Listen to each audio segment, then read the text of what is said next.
People say, don't bacteria become resistant to drugs? Well, that's because they lose information, not gain it. I'll show you. Dr. Spettner points out, this is based on a misunderstanding. For the mutations that cause antibiotic resistance still involve information loss. For example, to destroy a bacterium, the antibiotic streptomycin attaches to part of a bacterial cell called ribosomes. Mutations sometimes cause a structural deformity in ribosomes. Since the antibiotic cannot connect with the misshapen ribosome, the bacterium is resistant. Even though this mutation turns out to be beneficial for the moment, it still constitutes a loss of information, not a gain.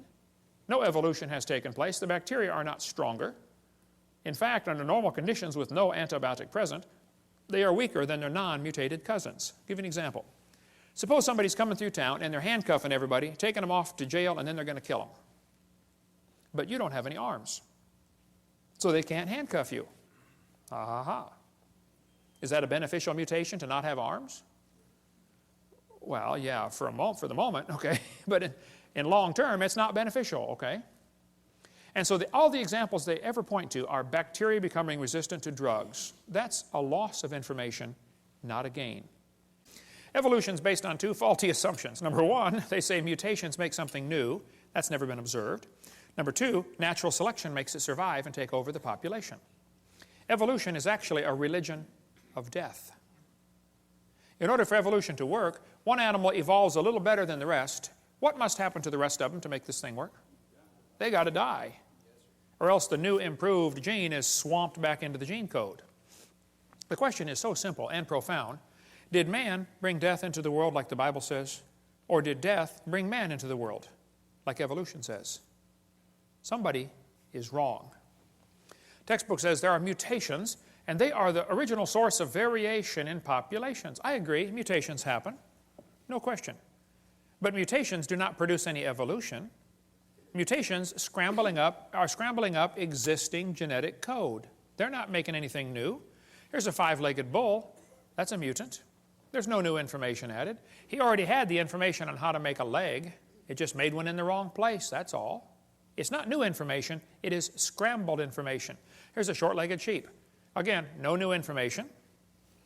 And by the way, that's not beneficial. He's the first one the wolf is going to catch. Right? Go, boys, go. Here comes the wolf. Brrr. Oh, Herman didn't make it.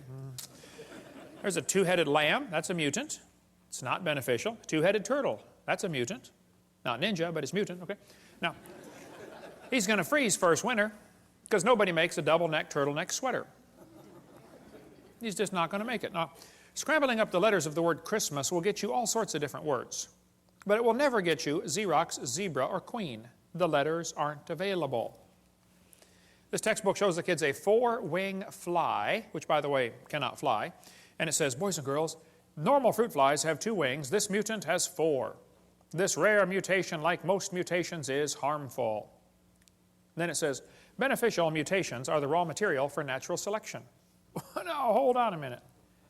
Why don't they show us an example of a beneficial mutation? Why did they tell us about the good ones and not show us a picture of a good one? You know why they didn't show a picture of a good mutation? Because nobody's ever seen one. There's never been one beneficial mutation. I said that in a debate one time, and this atheist said, Hovind, you're lying. He said, I can name a beneficial mutation right now. He said, people in Africa that get sickle cell anemia are less likely to get malaria. I said, that's brilliant, sir. That's like saying if you cut off your legs, you can't get athlete's foot. They're both negative, okay? Then they say evolution and natural selection go together. This one says natural selection causes evolution. That's a lie. Natural selection selects. It doesn't create anything. Natural selection is not a creative force, okay? Natural selection may be a stabilizing force, but it is not a creative force. Anybody with half a brain can figure that out. Natural selection cannot create any properties. It can only select. This textbook says, evolution by natural selection had occurred in just 1 year. Oh, they're lying. It says natural selection can lead to evolution. That's a lie.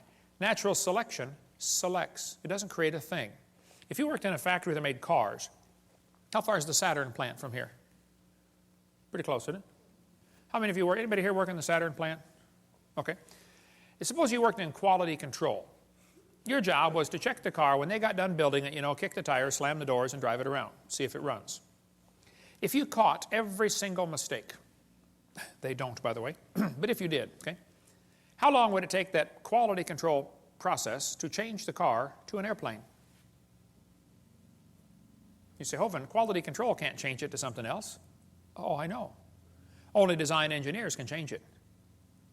And God's natural selection is a quality control that will never change it to a different animal. It'll just make sure you get a good animal, that's all. They keep talking about survival of the fittest. Well, I agree, but that doesn't explain arrival of the fittest.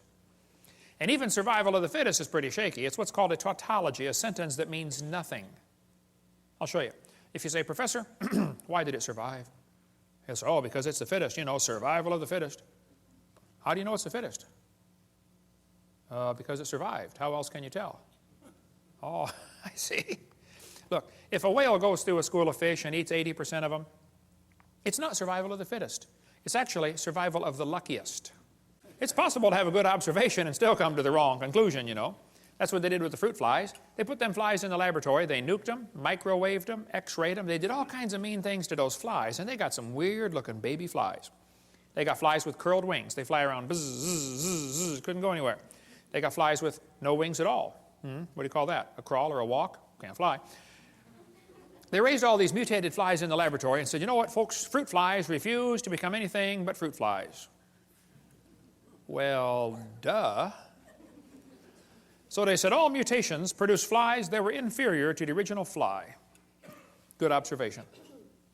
They said, so we must conclude that flies have evolved as far as they can go. Oh, bad conclusion, you know. Maybe you could conclude that God made them right to begin with, and all you're doing is messing them up in your laboratory. They were doing fine till you guys got a hold of them. Yeah. And they say evolution's as fit as ever. Yep, fruit flies in the north have wings 4% larger than flies in the south. Well, that proves something to somebody somewhere, I'm sure. But it's still a fly, okay?